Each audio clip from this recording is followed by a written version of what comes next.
Whoa, guess who's making a comeback? Earnings Call Epic Moments Part 2. And of course, our favorite Lorenzo Gonçalves is making a return in this episode. Let's dive right in. Gokul, are you on the line? You might have to unmute. Yeah, hi, Tony. My first is on the... Gokul, sorry, you're breaking up. Can you try again? Yeah, sure. So my first question...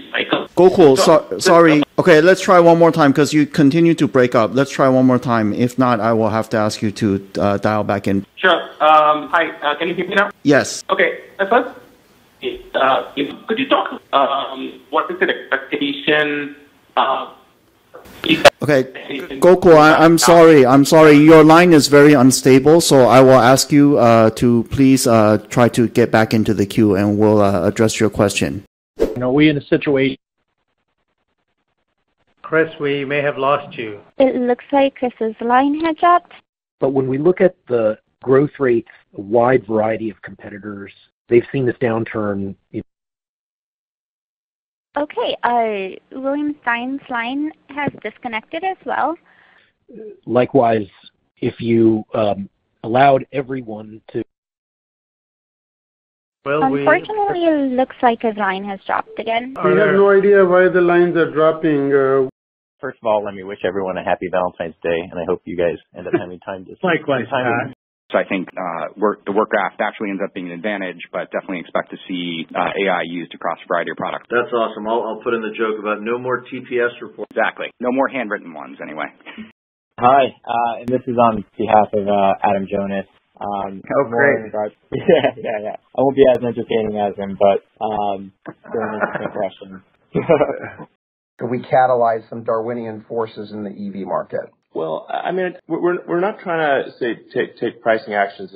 I think the only difference, Robert, is that you have to be right for the capital structure of the company to be protected, or the equity of the company to be protected. You have to be right. Oh, of course, of course, Omar. I mean, of course. Okay. Omar's a lot smarter than I am. My question was around just in general. Do you have plans to improve on your ability to communicate more often with investors? And as we know that we don't really hold any Q&A sessions during earnings calls. So do you have any plans to improve on that? Yeah, so we have increased our transparency of our financial information. We are having this meeting with you. We are also taking callbacks after every call. So definitely listening to you, and we will continue evaluating the method in which we interact with you. Possible to get an update on gross and net retention and specifically logo retention? Yeah, so retention is not a metric that we disclose, but it's a good number. Jason, do you have anything else to add to that? I think you said it. It's a good number. Perfect. And the current shareholders could be taken out at a very substantial premium to the current price. So those are my thoughts at the moment. You want a response, or are you just making a speech? I'm making a speech, but I'd be interested in your thoughts in terms of a response. The stock is incredibly inexpensive. In any cyclical business, which you are obviously in a cyclical business, is the concept of peak earnings, trough earnings, and normalized earnings. What do you view as your trough earnings? Cut offline, okay? I think we get to talk tomorrow morning, right? Yeah, all right. I figure I'll ask you a question on open line. You bet. So you have a view of your trough earnings? We'll take it offline. Offline, okay. You bet. And secondly, you obviously got to be very disappointed in what's going on. You know, you bought back a ton of stock, 30+% higher than it is now, and you're buying less now. So I assume the environment is turning out to be a little bit different than you anticipated. Can you take that offline as well? No, not at all. I mean, I think... Remember, I called have the Citigroup CEO fired back around after the global financial crisis, and I think the stock went up that day, and that was a good moment. I'm not going to tell you what you'd like to hear. And the Goldman Sachs needs to move on from these concepts that are WROENG. Wrong. No, I got you. I mean, you guys are doing a lot on a lot of different areas. I'm just thinking about different uses of cash. You will get in 6 months, 1 year, 2 years, you and Goldman Sachs. Mr. Tusa, as they say in Miami, ¿cómo está usted? I'm not sure I understand what that means, but thanks. That means how are you? Thanks. Hopefully you're going to treat me a little bit nicer than you treated Jeff. No, you do the same thing. You don't listen to our own guidance. You make up your own, and then this is what happens. If you just want us to kind of use your guidance, I'm not quite sure what we're here for. What I'm saying is, why don't you pay more attention to the guidance? Right, since we know more about the industry than I would say anybody in the industry. We have the broadest distribution. Then just guide Anyhow, to the Steve, lower we're not the going to get anywhere with this discussion. I spoke what I felt, and you do whatever you want to do. I'm not going to. No, I'm just defending Jeff because I think Jeff does really good work, and I don't think either of us. Well, the opinions are divided, shall we say? Okay. I have a question for you, though, Jeff. Are you there?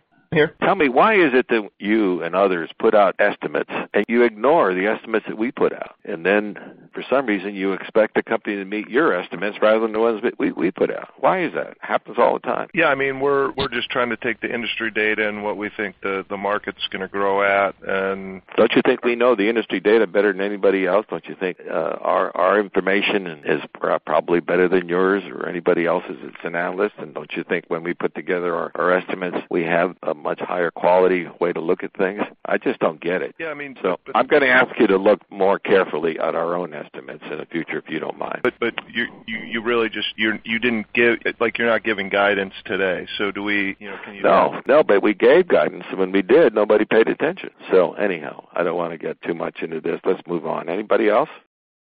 So I don't need to listen to bullshit either from you or from psychopaths. Am I fucking clear? Am I clear, Edwin? Yeah. Okay, am I clear? I never owned Nikola. That's a fact. I was long, AppHarvest, told people the story changed, got the fuck out. I don't care if it's at 5 cents or 500. If I'm out, I'm out. In AMC, the record is very clear what I've done on AMC. And again, there's no fucking greater motivator from me than disrespect. And I expect more from you, and I expect for you to use your fucking Stanford education to weed out fact from fucking bullshit. That's all. And I don't need you disrespecting me. Am I fucking clear? Yeah. Mark, this was... Am I fucking clear? Yeah. I told you I was never long Nikola, and you bring it up anyway, okay? Is my word fucking good? Mark, I fully believe you. It was Edwin, you asked me if I was long Nikola. I said no, yet you bring it up again. What's the point of doing that? What is the point of doing that other than pissing me the fuck off? Mark, it was just to give you the opportunity. Edwin, I told you I'm not long or was ever long Nikola, right? But then yet you had to bring it up. Why do you need to do something like that? Why do you need to do something like that, Edwin? You need to show you're a fucking tough guy because you want to stand up to me? Is that it? So you can get more subscribers? Is that it? No. Because if that's it, it's fucking bullshit. Okay, but Mark, it was just to give you a chance to respond here. Okay. My response very simply is I'm not long, nor was ever long Nikola. Period. When my story changed in AppHarvest, I got the fuck out and told people I got out. In AMC, the record is very clear why I liked it, why I got out of it, and why I told the entire world ad nauseum to get the fuck out of it. Does that clear up the question? Yes. Does that clear up the question? Yeah, Mark, this was not supposed. This was just giving you a chance. Okay, hey, Edwin, I'm your guest. If that's the way you want to fucking play the music, that's what we will dance to. You got it? And frankly, Edwin, you should go fuck yourself and look in the mirror and say, what the fuck am I doing? Because if it wasn't for me, no one would know who the fuck you are, right? You'd be a guy from Stanford with no business, no Twitter followers, and you begged me to see you. Me to see you. Okay, Mark, let's end it there. I think there's been some high points and this has just gone a little too off the rails. Now, if you want to hear more of my take on the investment management industry or other industries, I have 2 great videos for you in the upcoming screen. Make sure you check those out. If you found this helpful, please give it a like and subscribe to my channel for future contents on equity research, business analysis, and career advice. With that, I'll talk to you next time. Peace.